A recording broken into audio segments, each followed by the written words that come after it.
Assalamualaikum warahmatullahi wabarakatuh. Anak-anak sekalian, hari ini kita akan belajar bab beriman kepada kitab-kitab Allah Subhanahu wa taala.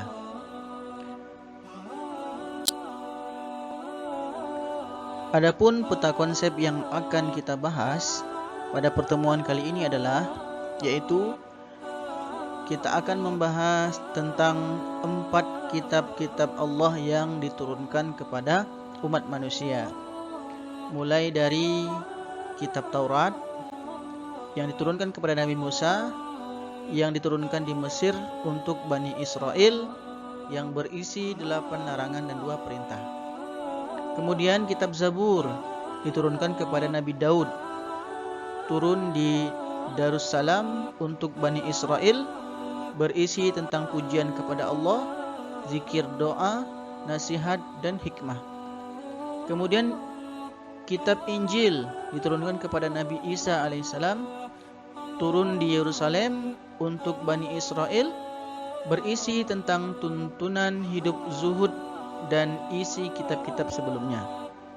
Kemudian yang terakhir yaitu kitab Al-Quran yang diturunkan kepada Nabi Muhammad SAW, diturunkan di Mekah dan Madinah untuk seluruh kaum, berisi tentang akidah, hukum-hukum syariat dan muamalat, penyempurnaan kitab-kitab sebelumnya.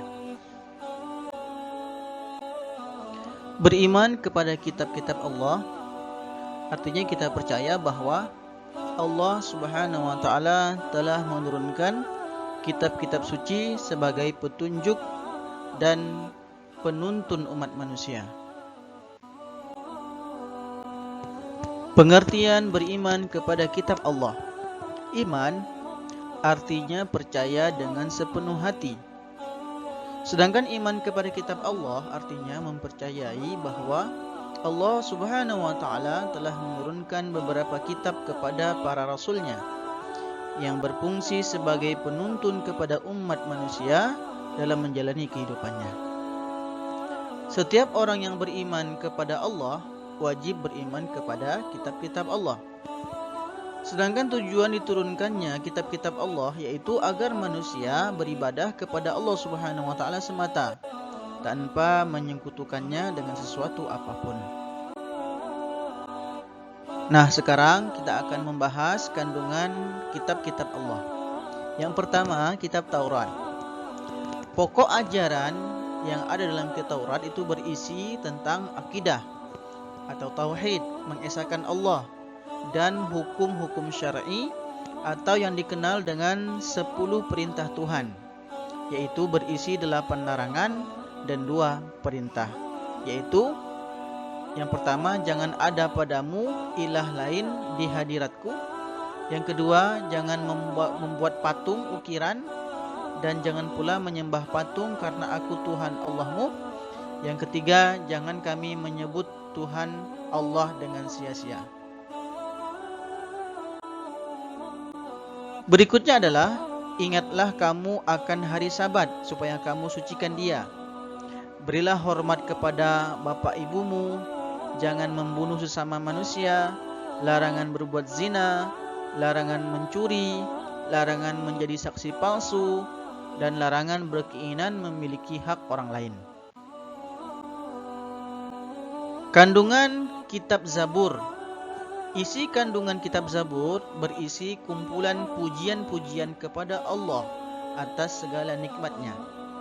Kitab Zabur juga berisi zikir, doa, nasihat dan hikmah. Kitab Zabur merupakan petunjuk untuk kaum Nabi Daud alaihissalam. Kandungan kitab Injil.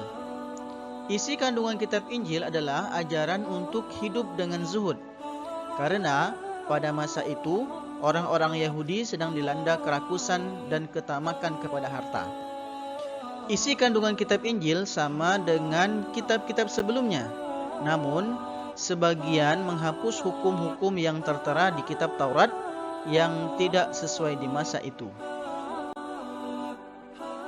Nah, berikutnya yaitu kitab Al-Quran, kitab terakhir yang diturunkan kepada Nabi dan Rasul terakhir, yaitu Rasulullah SAW yang berisi ajaran Al-Quran sebagai kitab suci umat Islam. Di antaranya isinya adalah tauhid, yaitu tentang keimanan kepada yang gaib, kitab Allah dan akhirat. Yang kedua yaitu isinya tentang syariah. Apa itu? Yaitu berisi hukum-hukum Allah. Yang ketiga isinya itu tentang akhlak, yaitu tentang pedoman berperilaku atau berakhlak. Berikutnya yaitu isi Al-Quran, yaitu tentang ibadah, yakni tentang ketentuan hubungan manusia dengan Allah. Yang berikutnya, yang kelima, tentang muamalah, yaitu tentang ketentuan hubungan dalam kehidupan sosial. Dan isi Al-Quran berikutnya itu tentang sejarah, berisi tentang kisah-kisah para nabi dan rasul dan umat terdahulu. Kemudian di Al-Quran juga kandungannya terdiri dari wa'ad dan wa'id, yang artinya adalah janji-janji Allah kepada orang yang beriman dan kepada orang-orang kafir akan adanya balasan di hari akhirat. Kemudian anak-anak sekalian, bahasan kita berikutnya yaitu terkait tentang suhuf. Nah, suhuf ini artinya adalah kumpulan wahyu Allah yang dalam berbentuk lembaran-lembaran terpisah. Jadi dia bukan berbentuk kitab.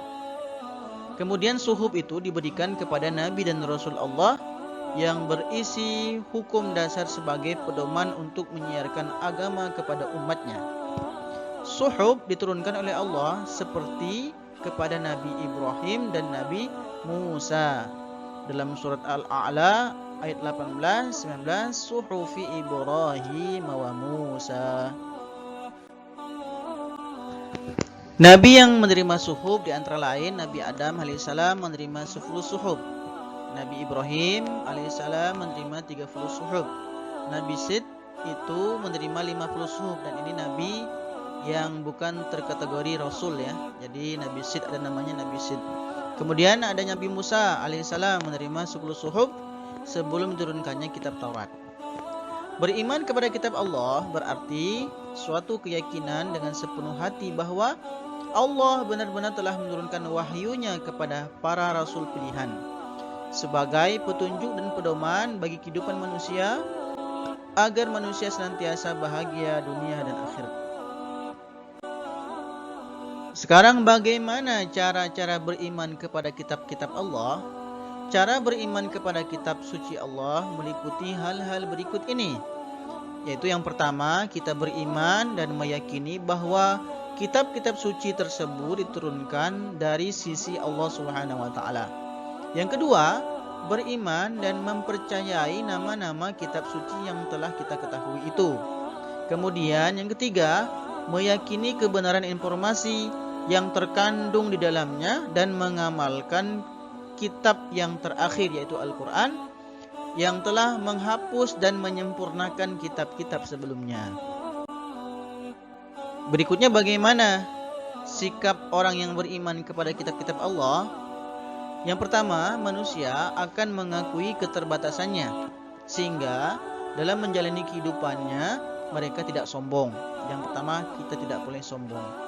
Yang kedua, dengan mengimani kitab-kitab Allah dapat belajar dari orang-orang yang hidup pada masa lampau. Karena di sana ada kisah-kisah yang dilukiskan Allah dalam Al-Quran. Yang ketiga yaitu orang-orang yang mengamalkan isi kitab itu terlihat dari sikap kesehariannya, yaitu dia akan bersikap jujur, amanah, bersyukur, bertanggung jawab, disiplin dan sebagainya. Secara khusus, orang yang dia menampilkan sikap mencintai Al-Quran sebagai kitab Allah, kitab yang terakhir dan penyempurna kitab-kitab sebelumnya, yaitu orang yang cinta dengan Al-Quran, dia akan membaca Al-Quran secara rutin, dia akan mentadabburinya atau memahami isi Al-Quran tersebut, dan dia akan berusaha mengamalkan isi kandungan Al-Quran itu dalam kehidupan sehari-hari. Baik, demikianlah anak-anak sekalian materi tentang beriman kepada kitab-kitab Allah. Semoga bermanfaat dan kita bisa amalkan dalam kehidupan kita sehari-hari. Wassalamualaikum warahmatullahi wabarakatuh.